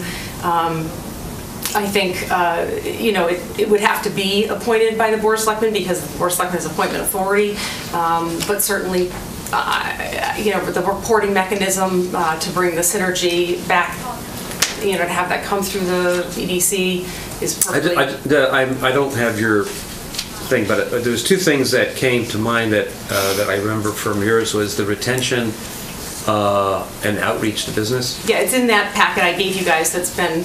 My understanding, that's what Main Street does. They do not have, the town does not have, and years ago it did do a strategy plan, and when Hiram did sort of an evaluation of the submission I did, it was to look to actually update that. So it's and again, back to Jay's point of an economic development coordinator, we should as a community have an economic development, retention, and expansion plan. We don't. We don't have a current one. And even as you guys propose getting together with boards and commissions, and I would suggest that you even do it like in September, when you're putting together things like evaluating programs and your plan, you do want to revisit that regularly, and you do want to look to if budgeting would require some of, some changes to that, because moving forward as you evaluate those and you may change them. If we're giving $50,000 a year to Main Street, wouldn't that be their job? Only to, well, number one, it's only to the Main Street members. Which is in all businesses. So they're going to go visit. He's talking visitation and retention. But except for that, they also do, and you're right. And part of the program, the task force would bring in a consultant or a representative member from Main Street, but then also take the resources of Connecticut Main Street, and some of the marketing stuff they have done has been beyond just the businesses that are members. I would think for the money, we would either task Main Street, say, you've got to do more of this, because we're paying you a lot of money, and on an ongoing basis, to take that concept and say, you've got to do more of this. I think there will be aspects of the task force that would be, again, bringing them in, that they can harness some in-kind services and do that long-term as you look to what the output is of the task force. You may say, Main Street, you're going to be charged with that. EDC, you're going to be charged with that. So, there'll be different things that again, are the outputs of that, in tourism. I mean, it's... So what you're saying is the task force will help implement a longer-term retention business plan, which could incorporate what you're saying, but I guess they're going to look at it. It's taking a whole lot of what Fairweather suggested, but it's bringing it in to save money. Also, bringing in our own consultants, which are I mean, we're always talking about all the volunteers we have in town, bringing those people in to help us, put that program together as opposed to spending $120,000 with Fairweather. So. Yeah, I think when I read this thing, I mean, we're saying we're bringing in the Chamber of Commerce, which has its own agenda, part and parcel from the Main Street representative from there, and then drawing on other members. So I think it's got a broader context than just with Main Street Partnership. I think this is to try and pull everything together that covers the whole town from what I just briefly reading here. So. Comments? And I would, and Hiram, don't take this the wrong way. I don't think you should chair this. I think you should be the advisor to this task force, and that somebody else should chair it. I don't know who that should be, but I just don't think you should be on the hook for being the chairman of that. You got a lot of other things to do. I think you should be the advisor to this. There is my suggestion. There is one meeting a week that I don't, or one evening a meeting a week that I don't have a meeting. Oh, then we're all set. Well, you have something. He's not going to share what night. I really think you would be the advisor, and that's no other reason than you got a full plate. Would you like to chair it? Pardon? Would you like to chair it? I'm not here 4 months out of the year. Well, I'd love to do it, but I... We'll get fired up as soon as you get back. I don't think because we're asking for the task force to report to us that any of the EDC members should share it. I think Nancy should chair it. I think that's a secondary discussion to the idea of, supporting the program in general, and that really is the purview of the Board of Selectmen. So, and my idea for Hiram to chair that was, town staff, putting together and modeling what really are the goals of all the various commissions that would be impacted by all this and the various organizations. He works with the Chamber all the time. He works with Main Street all the time, and I think the organization itself, once formed, could decide who wants to chair it. The bottom line is that we're in a very critical time right now. The analogy I give is, you own a business and you're out and you're selling your product and you decide you want to increase your market share or branch off to a different product. You don't stop doing what you're doing. So to your goals, I would even ask, shadowing projects through the land use process as part of what you do. I would also add business visitation as a step up to support Main Street program and what they do. Bring town hall more into the businesses in the community too. So there's a lot of stuff that you guys can be doing on a regular basis. And as I said, this is a short-term, measurable, deliverable, implemented program. And then it gets offshoot out. The recommendation may be to hire an economic development coordinator. Yeah, I mean, and it would be, I think, more of a director and a coordinator. I mean, I think all these efforts are terrific, but this is the problem. We've got a whole bunch of lieutenants. We need a general. We need someone, we need a person whose job it is to provide direction, to help, to coordinate all the disparate efforts and interests, to develop a strategy, to go out and market the strategy, to market us to other companies, and to assign responsibilities to other people. We have a lot of people who we think, gee, they're members of the community, they can participate. Well, the general will give the directions. Here's what your directive is. Here's what your directive is. When it's just a bunch of people with good intentions, that's terrific, but just the good intentions, and there's not a person whose job it is to direct it and to say, this is what he's got. Not for this. Not for this. It's absolutely not his job. Right. My job description. Not for what we're talking about here. Sounds like you want to herd the cats. Yeah, we need to herd the cats. Well, why don't we? I would move that the EDC recommend that the Board of Selectmen implement a EDC task force recommend that it be report, after it's established and done, report to the EDC. And one of the goals, amongst the others that have listed, look at the long-term plan of a economic director of some sort, or how town hall can support something like that, and add that to that list and let them deal with that issue, because I agree. The EDC's kind of supposed to do that, but when you meet once a month, it's hard to do that. But it is partly the EDC, and when you're all volunteers, it is somewhat difficult. It could be, your full-time job doing that. So it has been recommended in the past. We have, and I believe it might even be in our plan in the plan of development, some of our recommendations. I know at one point it was recommended and put in there that the town look towards it, but with the budgetary constraints, it was obviously not going to happen. But moving forward, it's worth looking at again. I second the motion. Can we move the question and just say, don't let Nancy be forgotten by the... No, I'm just going to say that looking at time, and number one, do we want to put this on our agenda to further discuss next time? No. I'll do it now. Okay. So we're doing the budget. I think we put $30,000 in there. This is to help fund some of it. So the motion is? You gotta repeat that. The EDC recommends to the Board of Selectmen that they implement an EDC task force, which after it's set up, reports to the EDC, and an additional goal to what has been proposed is to look at potential I don't want to say full-time. I don't know full-time or not. It doesn't have to be a full-time. A position in town hall directing economic development. We have a second on that. Second. All in favor? Aye. All against? The motion carries. Hiram, you didn't tell us if you were really interested in sharing this, did you? I didn't. You were ambivalent. Everybody's signing you up, and you were not to say. No, I was saying you shouldn't. Well, let the board. Let them decide. figure it out. Okay, and if you missed this, 2 days ago, the town in Glastonbury is completing the work on their boathouse. Their idea started later than.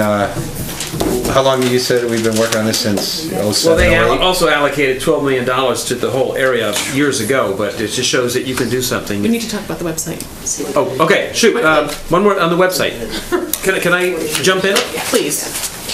We had a meeting with Rick Pisano, and he came back with Virtual Town Hall.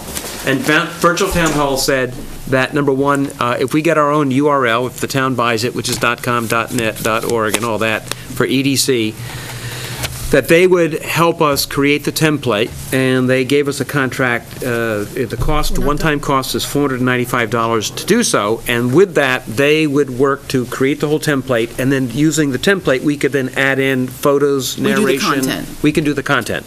So this is the contract we got back. The question is money? Well, there's two costs associated with developing the website. There's the purchasing of the URL for 5 years, which is approximately $300. And then there's the creation of the template, the design work, which is $495. We currently have $1,000 in our budget that we haven't used, but it's allocated for something else. So the total is almost $800 of what it would cost as a one-time fee. No, I don't think we have any money in there. We didn't. What happened with the? What happened to the $1,000? We had $1,000 remaining. Was that? Isn't that to pay the rest of the year for staff or? Well, you have a part-time clerk. Yeah. And you have office supplies, that's it. Yeah, because I mean, the last one I got from the budget was that there was a remaining balance, unless that was. Well, yeah, but I think that's it's designated to clerk, part-time help. So if we are out of money here, the question is, we cannot pay for this contract, and at this point, You can. No, the way it's been set, we used to have money in our line items for EDC, and then it was changed some time ago where that money would be under the First Selectman's larger budget. So if you want that, you just have to request it from the First Selectman's office for that. And there is money available, but you have to go to the First Selectman's office to get that as opposed to us. Okay, Yeah. so do we have a motion to Recommend, yeah. for $800 to buy the URL and to buy this $495, which is going to give us access, or should It's the template, the design template that work. they can create, and then I'll write a letter to the Board of Selectmen Right. requesting those monies. Second. Okay, second, all in favor? Aye. Thank you. Hey, Motion- one last thing now, before everybody runs out. I want you to think about this, okay? And put it on your agenda maybe next time to talk about it. I am a big favorite or in favor of this Meadowlands, this water, this river walk, that whole concept. I think is the thing that would really drive tourism and bring people into town. A way to fund this, and I've brought this up, Mark, as you know, in the past. I do not believe that the town should own that golf course. I've told you before, Golf Digest, I gave you the article, that no municipality should ever own a golf course. It's just unfair to the majority of the taxpayers in the town because it just supports a small minority of the town. I think that golf course should be leased out to a private company, let them run it. I am convinced the golf course is losing money. I've never seen the financials on it, but I bet you dollars to donuts because I've been on finance committees of golf courses. I know what it costs to run a golf course. I know what they charge for membership fees, and I do not believe that golf course is self-sufficient in supporting itself. That's where you could get big bucks, in my opinion, to fund this concept in the long term, to put that Meadows walk in. So what I want you to think about If is... Parks and Rec is going to be involved, that's part of the Well, that's why I discussion, want 'cause Lisa to hear this, because I really think that if you leased out the golf course to a private organization, they're responsible for all the golf course improvements and funding all that stuff. They'll set the membership fees that are market. Right now, we're charging less than $1,000 to be membership. If you want to belong to Hot Meadow, which is a private club, it costs you over $12,000 a year. $1,000 or less than $1,000 is not the market, okay? I'll send you the spreadsheet on the whole complex. Okay, that's fine. Well, I'm not talking about the ice rink and all that. That's separate. It's all one Yeah. complex. But they're broken down. I think it is broken But you down. can lease out the golf course Right. separate from Right. the pool and all the other stuff. Okay. That's Anyway, fine. we have a motion for adjournment. Adjourn. Second. Thank you very much. everybody. Gotta go to work. That wasn't too bad for all that, 9:30. Hey, Lou, I need to talk to you. Yeah. That's not, A lot of stuff, a lot of meat. Mark, necessary. When I'm in Florida, I'm going to investigate what Sarasota, their economic development, see if I can meet with their people. They've got a lot of programs going on here and bring some of that stuff back and at least talk about it in the future.